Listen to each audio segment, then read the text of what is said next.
Hey there, crafters! Welcome back to She's Crafty Paperworks. Today we're diving into the vibrant world of stamp coloring. Whether you're just starting out or you've been crafting for years, knowing the ins and outs of different coloring mediums can elevate your creations to the next level.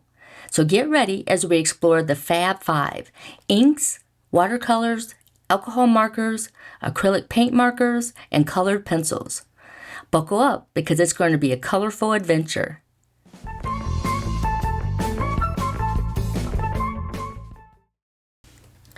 First up, we have inks. Inks are versatile and come in various forms like dyes, pigment, and hybrid. Now, the obvious way to add color to your stamps is to apply colored inks directly to your stamp. But you can also use them with blending tools. This is especially common when combining stencils with stamped images or creating backgrounds for your stamps. There are also ink smushing techniques, like the one I'm using here with my glass mat. If you don't have a glass mat, you can use acetate, but in that case, you have to refer to it as smack and acetate. As I just learned, that's what Gina K calls it, which is too funny not to call it that. Water-based dyes are known for being water reactive, which means that they can also be a great source for watercoloring. The two most notable examples are distressed inks and distressed oxides. Distressed inks are water-soluble dyes. When I want my watercolors to have rich, vibrant colors, I often use my distressed ink reinkers because I can control the intensity of the color with the water. Distressed oxides are water-soluble hybrids combining pigments and dyes. Oxides, being more pigmented, provide greater coverage, especially on dark paper. When they react with water, they create a unique chalky oxidized effect, which is why they're considered to be more opaque than dye inks, which are transparent. To demonstrate this effect, I use the Hero Arts The Sweetest Stamp and Die combo to stamp the image with VersaFine Clair and Nocturne onto Canson watercolor paper. This pigment ink works great with embossing techniques and watercolors. I like to emboss my stamps when using watercolors because the raised edges keep me inside the lines. Now, I'm not a strong colorist, so when I'm looking for ways to color my stamps, I focus on ease of use, blendability for shading, appearance, and overall cost investment. Blendability, ease of use, and depth of color are all pros for distressed oxides. One con is that not everyone likes that chalky effect. In that case, I would recommend distressed inks or another water-soluble dye ink. But ink pads in general have another con, and that is cost.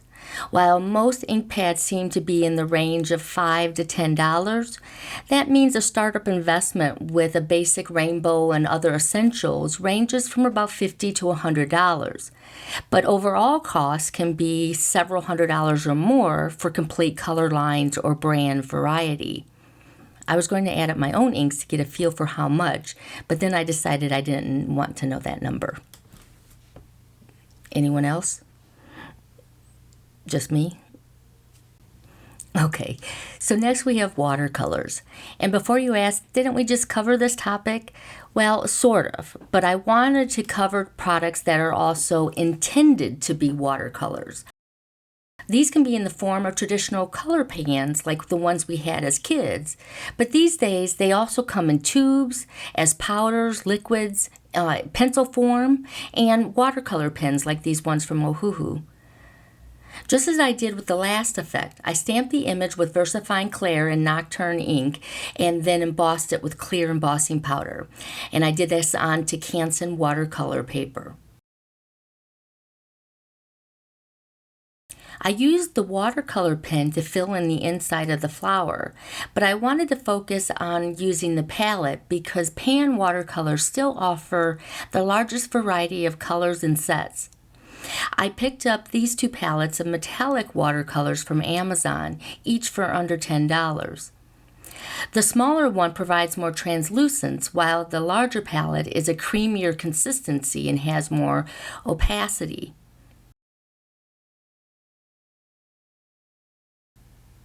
Watercolors are fantastic for creating soft, dreamy effects. They blend beautifully and can be layered for depth. The ability to blend colors seamlessly leads to soft transitions, enhancing the overall look of the image. This ease of use makes them an excellent choice for beginners and experienced artists alike. As for cost, they come in as the most affordable on this list with a starting point of just a few dollars. Though as your expertise grows, you may branch out to more costly options.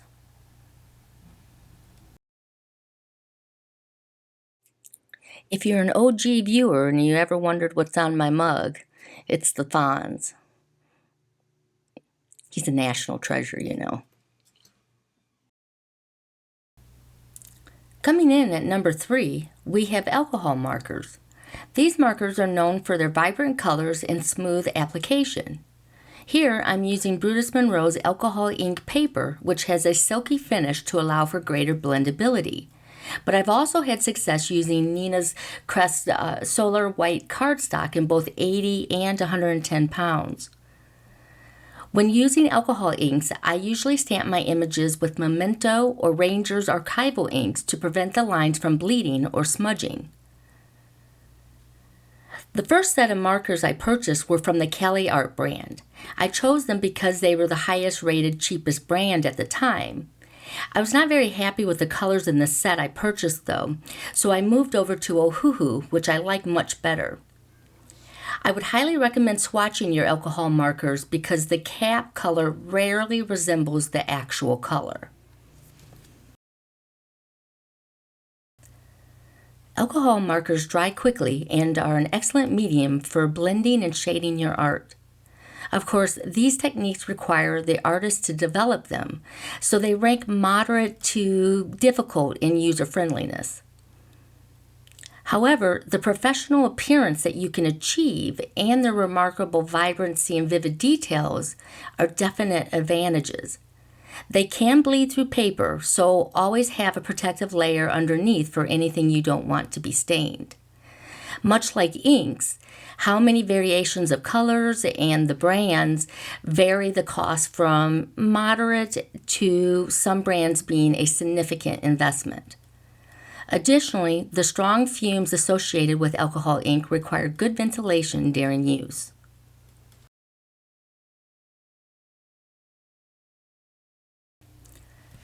Fourth on our list are acrylic paint markers.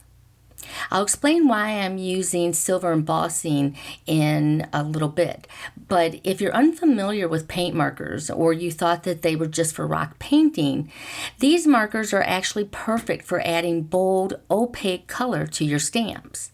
A pro to this is that you can change color mistakes simply by painting over it. They are also known for working well on various surfaces and are great for more textured or dimensional effects. They also have an excellent price point, with the startup set costing about $10. However, unlike alcohol markers, acrylic markers do not blend smoothly, which can limit shading and gradient effects. Additionally, the colors may shift when dry, which seems especially true with some metallic acrylic markers in which the silver metallic will rise to the top. Oh, and due to its opacity, you can take a metallic silver marker to the white areas of the die cut for a whole new effect. Last but not least, we have colored pencils. They offer precision and control, making them perfect for detailed work. They also have excellent blending capabilities, enabling artists to layer colors for depth and shading. Colored pencils can also provide a wide range of effects, from soft washes to bold lines. This creates a professional appearance. Additionally, they are relatively easy to use and require minimal setup, making them pretty much accessible for all skill levels. And if you're thinking this hasn't been your experience with colored pencils, let me introduce you to Gamsol. This is a complete game changer when it comes to colored pencils. Gamsol is a solvent of pure 100% mineral spirits, so as solvents go, it's one of the safest. A small amount is all you need using a blending stump. The result is a seamless blending of the pencil's lines and in between colors. As for the cost of colored pencils, they range from you already have some in your home to double and triple digits for some of the higher end brands. There are some drawbacks to consider as well. Achieving vibrant colors can be more challenging compared to other mediums like alcohol markers. Colored pencils often require multiple layers to build up the color intensity. Additionally, they do not adhere well to glossy or non-porous surfaces. And there you have it, the fabulous 5 mediums for coloring your stamps. Each offers unique advantages and styles, allowing you to express your artistic vision in diverse ways.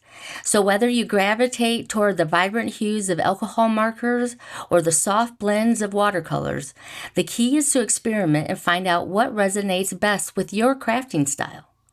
Remember, the journey of crafting is all about enjoyment and self-expression, so don't be afraid to play and practice and discover new techniques. If you enjoyed this video, give it a thumbs up, hit subscribe, and drop a comment sharing which medium is your go-to. And is there one you're itching to try? Let me know. I'd love to hear from you. Happy crafting, and I'll see you next Saturday.